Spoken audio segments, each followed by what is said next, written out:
강원국의 지금 이 사람.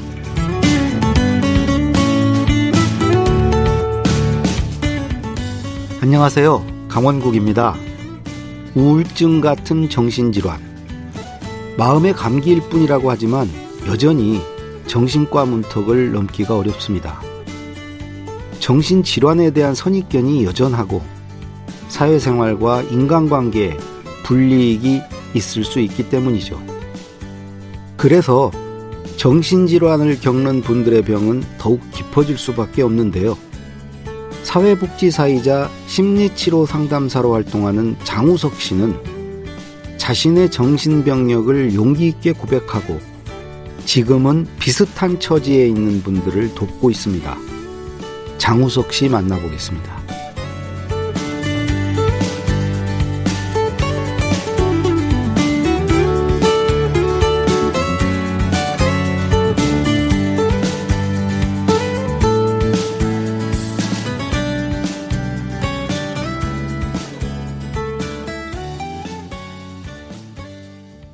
장우석 씨 나오셨습니다. 안녕하세요. 네, 안녕하세요. 반갑습니다. 젊어 보이세요. 지금 20대, 30대 어느 쪽입니까? 제가 생각보다 나이가 많아서요. 네. 예, 48입니다.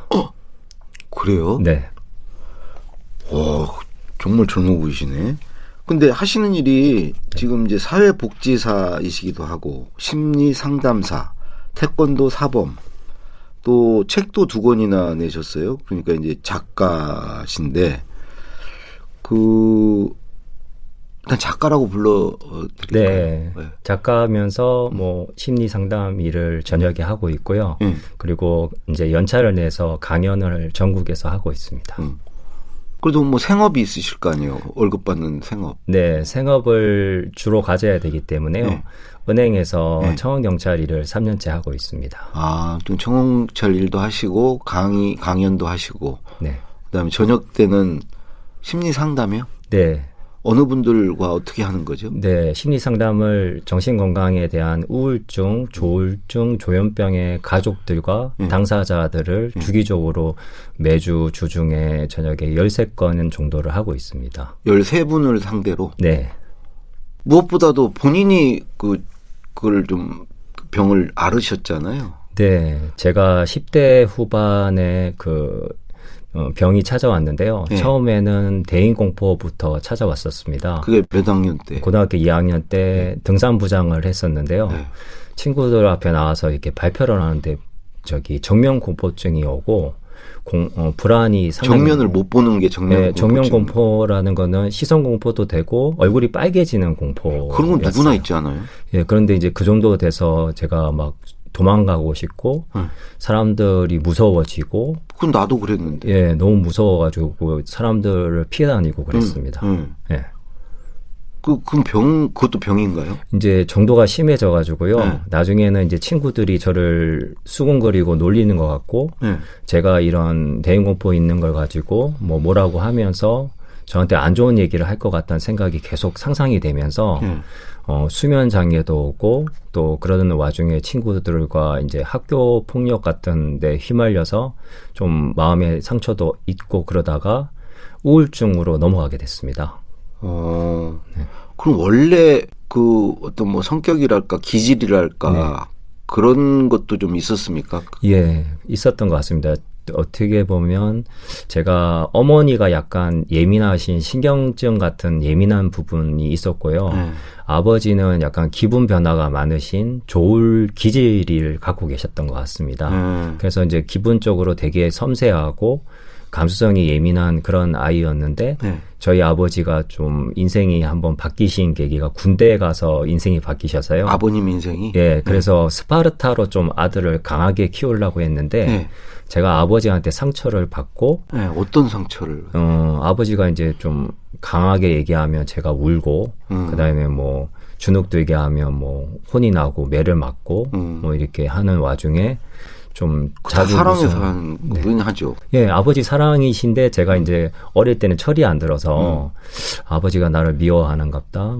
내가 너무 이렇게 큰 잘못했나 이렇게 하면서 조금 우울 기질을 가졌던 것 같습니다. 네.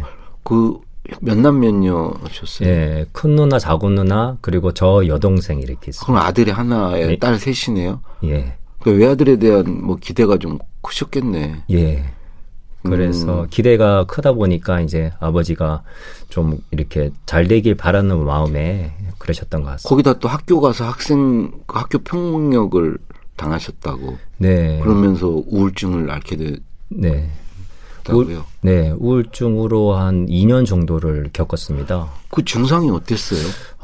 살고 싶지 않고 맨날 아침에 일어나면 죽고 싶다는 생각이 많이 들었고 그래서 이제 땅으로 축축 꺼지면서 학교 가기를 싫었습니다. 제가 회사 다닐 때 그거 알았었거든요. 아, 그러셨군요. 네. 그런데 공부가 안 되면서 성적이 막 떨어졌어요. 공부를 좀 잘했었는데요. 반에서 중간 이하로 떨어지는 거예요. 그리고 나서 대학을 못 갔습니다. 그리고 성적 때문에? 예, 성적도 우울증 그렇고 때문에. 두 가지 다였던 것 같습니다. 그래서 일상생활이 안 돼가지고 뭐 그러다가 이제 도로공사 아버지가 거기 가서 일하라 그랬는데 갑자기 우울증으로 가다가 갑자기 기분이 상승하기 시작하는 거예요. 근데 그게 조울증으로 넘어가는 시기였던 거죠. 조증과 우울증이 반복되는 거죠. 네, 그렇습니다. 그다음에 이제 피해 망상과 과대 망상이라는 그 환청 망상도 경험하게 됐습니다. 점점 더 악화되네요. 예, 더 악화돼가지고 조현병 진단을 처음에 받았습니다. 그럼 아버님하고 관계는 더 나빠졌겠네. 예, 꼭 아버지 때문만은 아닌데 여러 가지 이제 친구 관계도 있고 아버지도 있고 또 입시에서 떨어지고 그때 좋아했던 여자로부터 또 실연도 당하고. 또 실연까지. 네, 술도 또 먹었고 뭐 이런 여러 가지 악순환이 있었습니다. 그래가지고 어떤 상태가 되신 거예요? 그래가지고 이제 감정이 조절 안 되고 분노가 폭발하고 현실 감각이 떨어지면서 환청의 소리를 듣고 뭐 차를 하고 부딪혀도 나는 죽지 않는다 그런 생각이 들어서 차에 칠 뻔도 했었고 그다음에 생각이 현실이 아니라 나는 뭐 신의 아들이다 이런 생각까지 가게 돼서 종교망상까지 빠지면서 위험한 행동을 많이 하게 됐습니다. 근데 그렇게 가만히 놔뒀어요? 사람들이? 그렇게 하는데 그때는 병인지는 모르고 하여튼 도움을 청하고 싶었는데요. 그때가 1994년도 정신보건법이 95년도에 만들어졌는데 정신질환에 대한 이해도 없던 시절이어서요. 그냥 방치된 대로 있다가 제가 집에서 사고를 쳤습니다. 어떤 사고를? 네, 집 안에 물건을 다 부시고 위험하게 하면서 뭐 아버지하고 몸싸움도 하고 그러면서 폭발을 한 거예요.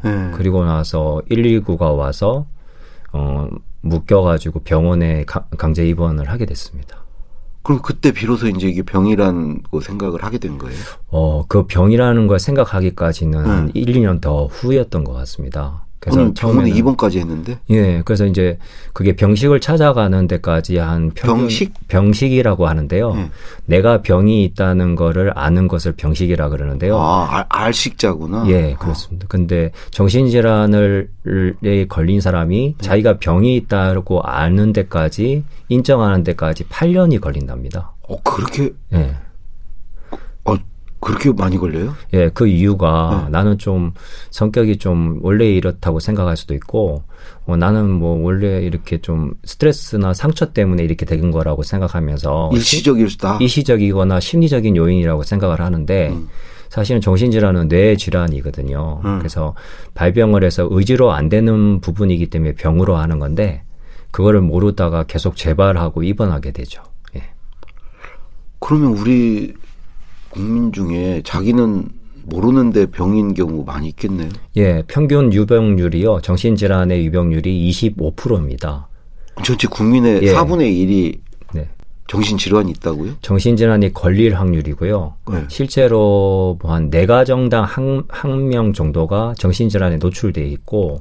정신질환이 있는 그런 환자가 있는 가족이 4가정당 하나? 네, 그렇게 비율이 된다고 합니다. 그럼 뭐 공식적인 통계예요? 네, 통계입니다. 그래서 정신건강의학과에서 나온 통계고 지금 많은 그 전국에 50만 명의 조현병 그리고 뭐 그 이상의 조울병 그다음에 우울증으로 다치면요 300만 명 이상의 사람들이 이렇게 겪고 있는데도 불구하고 사람들이 이제 쉬쉬하고 약간 사회적인 인식이랑 스티그마 때문에 숨기기 때문에 낙인 때문에 병이라고 생각 안 하고 정신과 치료 받는 거를 굉장히 부끄럽게 생각하죠. 그래서 이제 밖으로 이렇게 안 알려져 분들도 많다는 거죠. 네, 고혈압이나 당뇨를 겪는 사람만큼 많습니다. 그분들이 한 500만 명씩 되잖아요. 네. 그러니까 우리나라도 한 300만 이상의 그분들이 정신질환을 겪고 있다고 보시면 돼요. 그럼 우울증에서 출발해서 그 조울증이 됐고 그게 조현병까지 갔어요? 저는 갔어요. 그래 갔는데 조현병은 어떤? 조현병은 옛날에 정신분열병이라 그래서요. 그 옛날에 좀 험하게 미친 거 아니에요? 네, 완전 미친 그런 건데 그거를 이제 개명을 해가지고 현악기의 줄을 고르다라고 해서 이제 권준수 교수님이 이제 학회장 하고 계실 때 조현병이라고 이름을 바꿨거든요. 네. 한 10년도 안 됐습니다. 그리고 나서 인식 개선을 했는데 다시 조현병에 대한 범죄 같은 게 이렇게 뜨면서 그렇죠. 기사도 나오고 좀 오해 소지가 있었는데 실제로는 일반인의 범죄율보다 한 10분의 1밖에 되지 않고. 조현병 환자의 범죄율이? 예, 더 떨어지는데도 불구하고 사람들이 병을 잘 모르기 때문에 그냥 무섭다. 어떤 병이죠, 조현병? 어떤 증상이 나타나는 거죠? 두 가지 증상이 있습니다. 양성 증상으로 환청, 망상, 이상한 행동을 하게 되고, 그 다음에 음성 증상으로 위생 관리가 안 되고, 무기력하고 우울한 그런 두 가지의 그 증상으로 나타납니다. 무기력한 건 저도 무기력한데. 네. 옛날에 우울증이라고 할 때 되게 무기력하더라고요. 네. 대표적인 증상이. 예. 아무것도 하기 싫고 못할 것 같고 네. 이런 상태가 되더라고요. 네. 우울증 환자는 그럼 엄청 많겠네, 우리나라. 우울증은 굉장히 많은 게요. 우울증은 거의 뭐 여성이 남자보다 2배 많거든요. 그거는 이제 에스트로겐이라는 호르몬이 그 감정에 더 취약하고 여성들이 더 감정적이기 때문에 남자보다 2배 정도 우울증에 노출되고요. 호르몬의 영향으로 여성들은 주부 우울증부터 시작해서 뭐 갱년기 우울증 뭐 여러 가지 자주 나타나서 약을 먹는 사람이 꽤 많습니다. 우리 장 작가는 아까 그 병원에 입원을 하셨다고 그랬잖아요. 네. 그러면 그 병원에 얼마나 계신 거예요? 예, 제가 병원을 20살에 첫 입원을 하고 나서 한 달 만에 나왔는데 다시 집안을 박살을 냈습니다. 예. 어떻게 그럼 내보내 줬어요, 그냥? 근데 아버지 어머니가 약을 먹고 제가 오해를 한 거예요. 약을 먹고 막 이렇게 상태가 안 좋은 것 같으니까 얘 이러다 놔뒀다가 큰일 나겠다 싶어서 꺼내줬는데 기분이 안정되지 않아서 다시 집안을 막 이렇게 소란을 피우고 다시 입원을 하면서 총 3번의 입퇴원을 했고 그 있었던 기간은 한 2년이 됩니다. 총 2년간 입원했어요. 네. 그래서 이제 그걸로는 낫지 못한 거 아니에요? 다른 어떤 노력들을 하신 거예요? 네, 병원 치료는 일단 첫 단추라고 생각하시면 되는데요. 베이직으로 약물 치료를 깔고 가고 그다음에 조금 안정기가 되면 그다음에 어떻게 보면 정신과 신체는 붙어 있기 때문에요. 신체를 회복하기 위해서 3가지 조건이 필요한데 수면, 식사, 운동. 장 작가님이 그런 걸 하셨다는 거죠? 예, 제가 실제로 한 거를 얘기하고 제가 병원이라면서 치료진으로 활동할 때 교육을 했던 것도 같이 포함되어 있습니다. 본인이 이제 3가지? 네, 제가 수면, 환자로서 식사, 이제 경험했을 때. 예. 수면, 식사, 운동? 네, 가장 우리가 에너지를 올릴 수 있는 3가지 조건은 질 좋은 잠을 잘 때 에너지가 회복되고 많이 자고 푹 자야 됩니까? 한 7, 8시간은 평균이라고 보셔야 되고요. 그다음에 그거 안 되는데. 그다음에 그리고 이제 식사를 뭐 인스턴트를 피하고 양질의 그 영양가 있는 식사를 하는 게 정서적으로 안정을 줍니다. 집밥 먹어야 되는 거예요? 예, 뇌를 안정시키거든요. 그게? 예. 그리고 3번째로 운동을 해서 에너지를 끌어올려줘야지 약에 대한 부작용을 줄일 수 있고 그리고 인체의 면역력을 올려주고 체력을 강화시키면 기분의 업다운도 줄여주고 그 회복 탄력성이 좋아집니다. 운동이라고 그러면 걷기 같은 거 그냥 하면 됩니까? 네. 가장 기본은 걷기인데요. 얼마나요, 하루에? 하루에 뭐 보통은 1시간씩 뭐 주 3회 이상은 하셔야 되는데 이게 이제 자기 몸에 맞는 운동이 있습니다.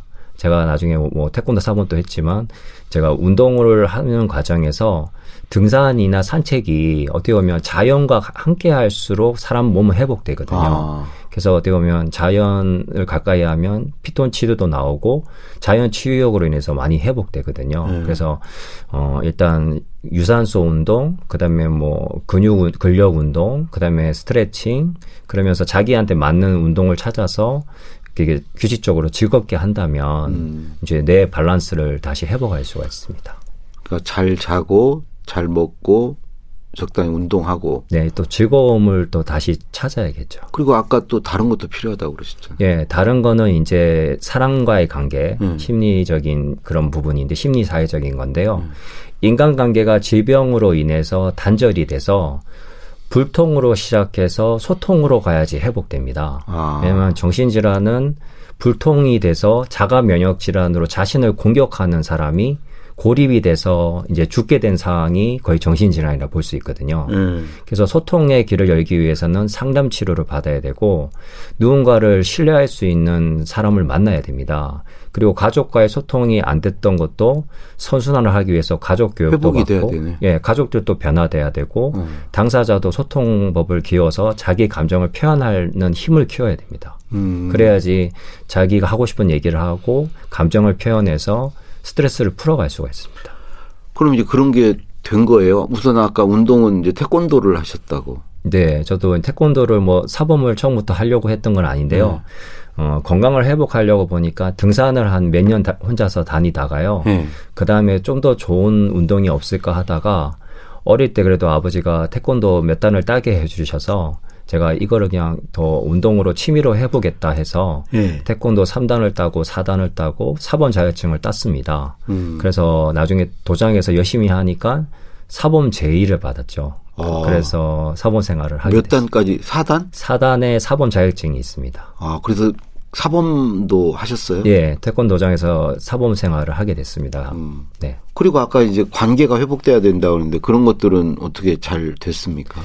제가 병원을 나오고 나서 정신과 의사로부터 상담 치료를 바로 받았고요. 그러는 와중에 가족들하고는 사이가 안 좋았는데 우리 가족들도 가족 교육을 받고 그리고 저도 이제 가족들하고 소통법을 배우고 부모님이 마음을 낮추셔서 저를 이제 옛날에는 기대치에 맞춰서 부모님 기대에 따라가게끔 했는데 저에 대한 욕심을 내려놓고 제가 원하는 삶을 살아가도록 지지를 해주셨습니다.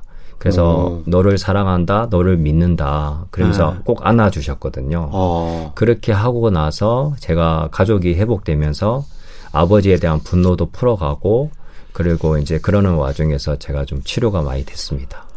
그게 이제 그렇게 되면 고등학교 때 이제 그 문제가 생겨서부터 몇 살 때 이제 그렇게 치료가 완전히 나은 거죠?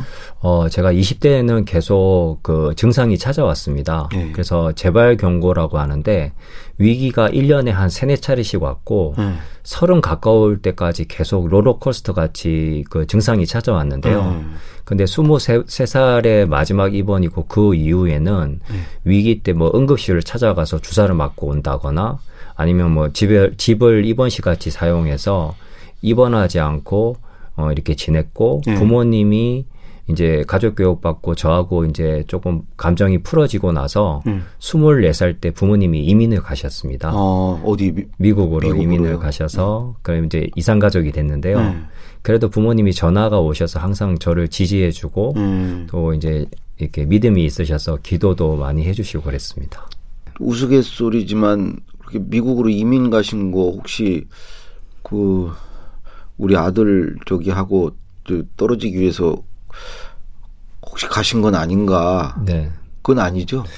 이민 신청을 어릴 때 하긴 했는데요.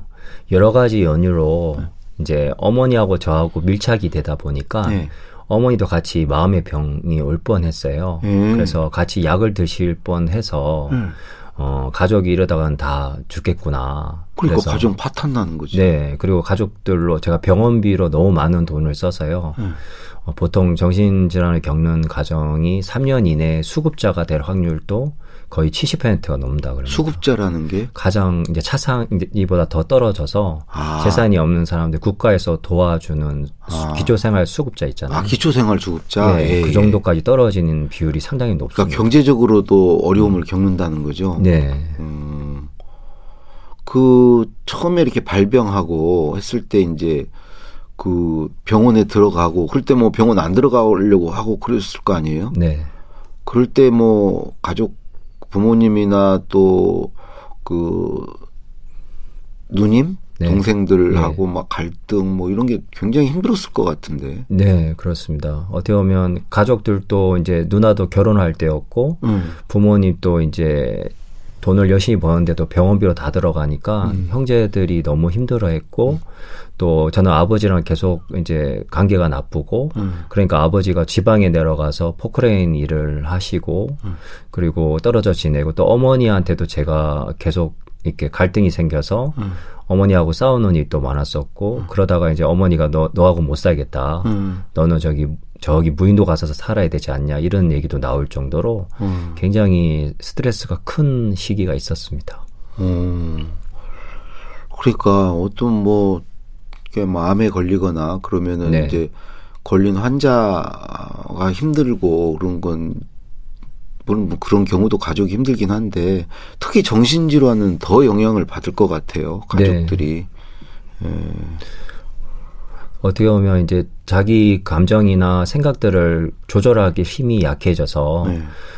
이렇게 가족들을 원망하거나 내가 이렇게 병이 걸린 건 가족 때문이라고 착각을 한다거나 그리고 모든 원인을 자기를 돌이켜보기보다는 가족에 대한 후회, 원망, 또 부정적인 말을 흘리다 보니까 가족들하고 사이가 많이 나빠지는 경우가 많았고 그러다가 이제 선순환을 할 수 있는 방법은 제가 치료에 협조적이고 가족은 가족대로 힘이 필요하면서 교육이 필요했고 저도 심리 상담을 받아서 감정을 풀어가면서 관계를 조금씩 회복하는 길을 찾아가려고 했던 것 같습니다.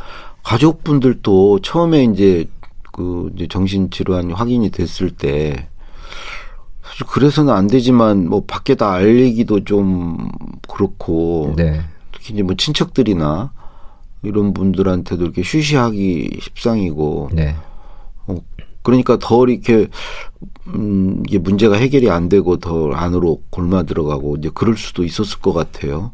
네. 예를 들어서 이제 동생이 이제 우리 오빠가 그런 정신질환이 있다고 그 친구들한테 뭐 얘기 안 하려고 하지 않겠어요? 네. 어떻게 보면 가족의 비밀이 되는 거죠. 그렇죠. 그러다 보니까 큰 누나가 결혼할 때도 이제 제가 이제 병원에 입원을 했을 때 결혼식을 했거든요.